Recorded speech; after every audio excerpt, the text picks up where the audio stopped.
Gente, vamos lá, vamos trazer um pouco de bastidor. Eu consegui falar agora, vocês viram? Vamos botar ao vivo aqui, ó, já é bastidor, você já sabe.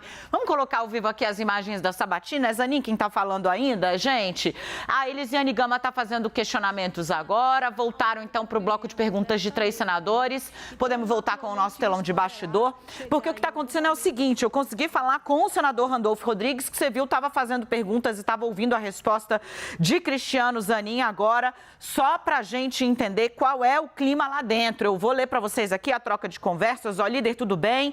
Acabo de ver o senhor na Sabatina. Está avaliando que está tudo indo como esperado? E aí ele diz, sim. Acho que teremos uns 60 votos. Isso que o Randolfo me disse no ON é a avaliação geral de aliados de Lula dentro do Congresso Nacional. A expectativa, como você viu, a própria oposição já trata Zanin como dentro do Supremo Tribunal Federal, é de que ele tenha cerca de 55 votos ou mais do que isso, como estima Randolfo Rodrigues. A grande questão agora não é se ele vai, mas com qual elasticidade de placar. É uma vitória, vocês vão dizer, Lula, a oposição vai dizer que é uma vitória do Lula ou uma derrota do combate à corrupção, mas a política é quem está dando um recado, e esse recado é pluripartidário. PP vai votar com o Zanin em maioria, PL vai votar com o Zanin, Valdemar da Costa Neto almoçou com ele, o PT, o PSB, o PSD, o MDB, é uma parte da classe política que está impondo uma derrota institucional histórica ao legado do lavajatismo. E tudo isso diante do homem que personifica a história, o começo, meio e fim da Lava Jato, Sérgio Moro. Ele bem que tentou ali trazer também as perguntas, os questionamentos, e é preciso reconhecer, o senador fez suas questões com muita serenidade, com muita tranquilidade, mas abordou o assunto que seria, digamos assim, uma espécie de terceiro turno sobre a Lava Jato com o Zanin, que não morde. Disse, olha, eu tenho orgulho da indicação de Lula, quando eu fui, em casos que eu fui advogado, eu tô fora, como manda a lei. Quando for apenas Lava Jato, herói, e eu não tenho qualquer ligação com o caso em tela, eu vou analisar passo a passo também como deve ser. Fim da história. O que se tem hoje, então, é a política terminando de selar, digamos assim, uma etapa que o ex-presidente Jair Bolsonaro foi quem colocou de página virada da nossa história. Bolsonaro disse publicamente num ato, dizem que eu estou acabando com a Lava Jato. Não é verdade. Eu acabei com a Lava Jato e digo isso com orgulho. Hoje é a política, por meio do Senado Federal, conduzindo o advogado pessoal de Lula à mais alta corte do país, numa votação pluripartidária que une governistas e oposicionistas. Quem está dizendo? Nós acabamos com a Lava Jato. Vamos direto para o Congresso Nacional falar com Yuri Pita. Também temos Leandro Rezende e ela, a nossa dama de copas, Renata Agostini. Gente, nesse momento o Zanin estava lá ladeado pelo presidente do Tribunal de Contas da União, Bruno Dantas, a mulher dele, o líder do governo no Congresso, Randolfo Rodrigues, Davi Alcolumbre, veneziano Vital do Rego, enfim, tem uma grande ali, o Jacques Wagner está o tempo inteiro ladeando o Cristiano Zanin, mas é um recado muito claro da política, eloquente, pluripartidário, tem muito menos a ver com o Lula e com o Zanin, e mais com o que o Zanin representa como a grande derrota da Lava Jato. Se teve essa derrota já no Supremo Tribunal Federal, se teve essa derrota já no governo Jair Bolsonaro, se teve essa derrota na Procuradoria-Geral da República sob o mando de Augusto Aras, agora chegou a vez do Congresso Nacional dizer, né, a Lava Jato acabou. Yuri Pita. Oi, Dani, boa tarde para você, Leandro, Renata, quem está com a gente aqui no 360, direto aqui do Senado Federal. E, de fato, acho que você resumiu numa palavra o que a gente está acompanhando desde a indicação da escolha do nome do advogado Cristiano Zanin, todo esse processo aqui no Senado. Uma retomada de normalização institucional, institucionalidade.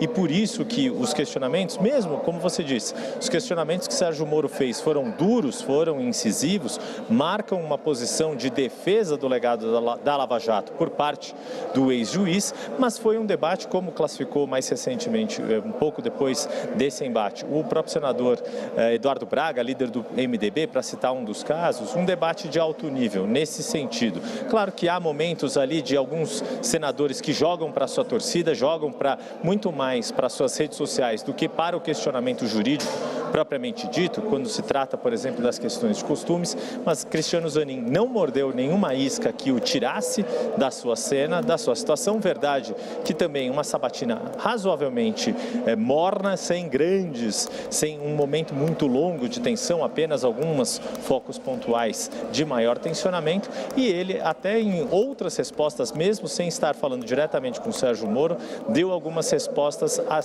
levando em conta as críticas que faz a Lava Jato, como, por exemplo, falar que magistrado tem que prezar pela sua credibilidade e pela sua imparcialidade. Vem para cá, Renata Agostini. Renata, acho que é um recado muito eloquente da política. Fala agora, estamos conduzindo aqui isso. E ao vivo fala agora o senador Renan Calheiros. Vou até me sentar aqui, porque nós vamos gastar algum tempo aqui, perder jamais, né? Investir algum tempo nesse capítulo da nossa história, porque é a chance do Congresso dizer, né, Renata, de maneira eloquente. Acho que eu consegui sintetizar bem o que eu ouvi nas apurações. A Lava Jato acabou. Fala agora Renan Calheiros, do MDB, um dos mais críticos, maiores algozes, até por ter sido um dos principais alvos também, numa segunda fase da operação, digamos assim. Quem fala com o Cristiano Zanin ao vivo no Senado Federal. Boa tarde, Dani, Leandro, Yuri, boa tarde a todos. Dani, de fato, me parece, não só que concordo, claro, com a simbologia desse momento, mas me parece que essa não vai ser a última, digamos, pá de cal que a gente vai ver na Lava Jato, porque nos últimos anos, talvez, o último ano mais especialmente, mas nos últimos 2 anos, a gente viu diversos momentos em que a gente poderia falar essa frase: olha, então agora aqui um movimento que está enterrando a Lava Jato. Do que eu estou falando? As ações de Bolsonaro, que foram aos poucos, né, ao longo do seu mandato, asfixiando ali alguns instrumentos de investigação. Vou ficar nas mudanças do COAF, mas ela não seria a única, né? As mudanças promovidas pelo próprio Ministério Público, a Procuradoria-Geral da República, sobre o mando de Augusto Aras, tomou uma série de iniciativas, de fato, a minar a existência, mas também a forma como a Lava Jato poderia atuar, recursos da Lava Jato, tempo de duração da Lava Jato, até de fato acabar com a força-tarefa. O que a gente viu do ponto de vista do legado da Lava Jato, e o Judiciário já foi se encarregando de ir delimitando esses espaços, né? Mais evidente, claro, foi as decisões em torno de Lula, que restauraram Lula na política e pavimentaram o caminho para ele voltar a ser presidente, mas diversas outras decisões que foram colocando em xeque o uso de provas, a parcialidade do juiz de primeira instância, foram desidratando e minando tudo que se entende como Lava Jato. Por fim, a gente teve recentemente a cassação de Deltan Dallagnol, toda a comunicação que se faz em torno do mandato do próprio Sérgio Moro, né? Muita gente em política fazendo essa conta, será que ele será o próximo ou não? E agora a gente vê essa voz que se sagrou vitoriosa em termos de defesa, de tese na justiça, né, contra a Lava Jato, chegando ao Supremo Tribunal Federal. A ironia é tão grande que, se a gente fosse voltar a 4 anos, Dani, o que se falava é querer ser um caminho que estava sendo construído para o próprio Sérgio Moro. Quando o Sérgio Moro chega ao governo Jair Bolsonaro, toda a fala não, tem ali já um acordo para que em algum momento ele seja um indicado. Veja como a coisa virou de forma tão grandiosa. E nesse momento é Zanin que está indo com um caminho bastante aberto. Para te devolver, Dani, e pegando um comentário que Yuri fez, né, sobre essa sabatina morna, mesmo do lado da oposição, mesmo as críticas que vieram, elas foram feitas de forma muito sutil.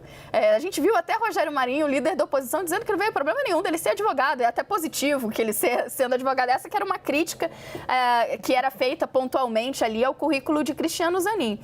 Então ele encontra um ambiente amigável e inclusive um ambiente que o permitiu não ser muito claro sobre diversos pontos polêmicos. Lembra que a gente falava, vai ser muito importante a gente ver, afinal, o que pensa o futuro ministro Cristiano Zanin? Até o momento, eu estou saindo dessa sabatina sem ter muita certeza sobre alguns temas. Por exemplo, sobre descriminalização, das drogas. Não está claro para mim o que ele pensa. E esse é um julgamento que está em aberto no Supremo Tribunal Federal.